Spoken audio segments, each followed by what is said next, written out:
My name is Paul Castles, and I was born and raised in Texas. In 1978, I joined the U.S. Army and started my career as an armor crewman. I served in the 2nd Battalion, 112th Armor, Texas Army National Guard, mainly on M60 series tanks.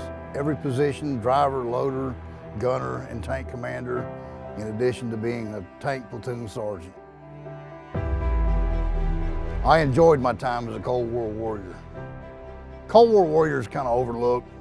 We're the guys that served from 1945 until 1990 that didn't serve in Vietnam or Korea or Desert Storm. But we held the line nonetheless against the communists in places such as Germany, South Korea, and even the United States, training for the big one. I've always been in love with tanks since I was a little kid. I've always enjoyed armor. That's all I ever wanted to do was be a senior non-commissioned officer in an armor unit. I actually got to live my dream. It's the best job I ever had, and I miss it every day.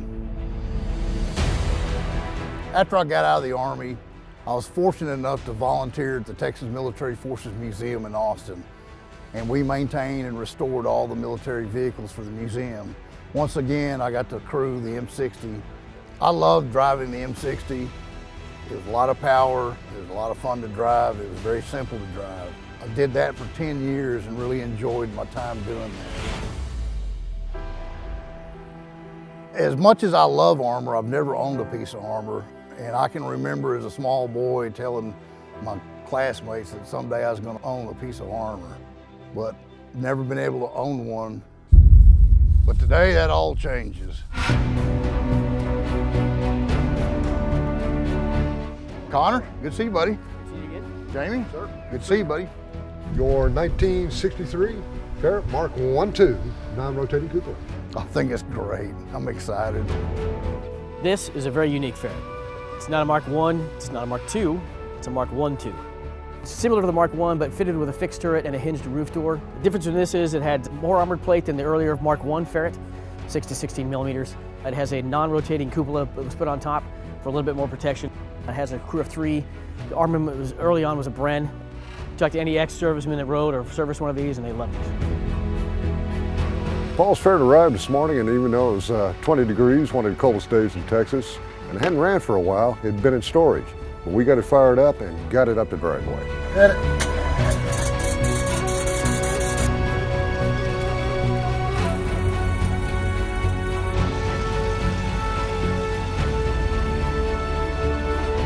Paul's been introduced to his 1963 Mark I-II.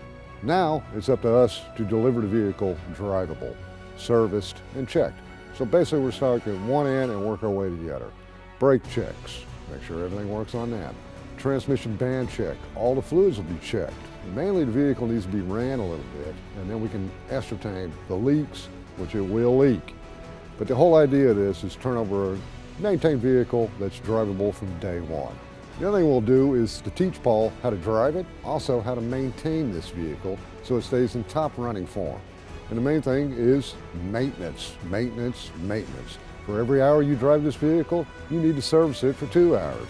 Check things. It's old, but it's tough.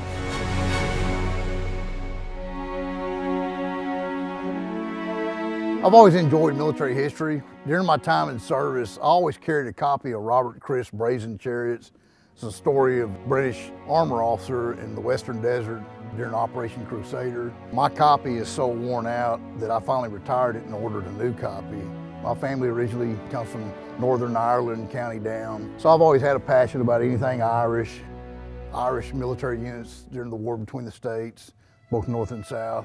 And of course the Irish units that served in the British Army in World War I and World War II.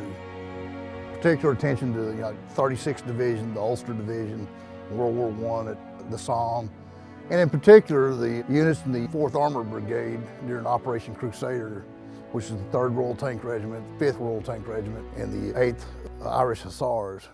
My plan is to actually mark this Ferret in the colors of the Queen's Royal Irish Hussars, British Army of the Rhine. So it would match my time in service as a Cold War warrior and pay tribute to my British allies that stood the line with us against the communists.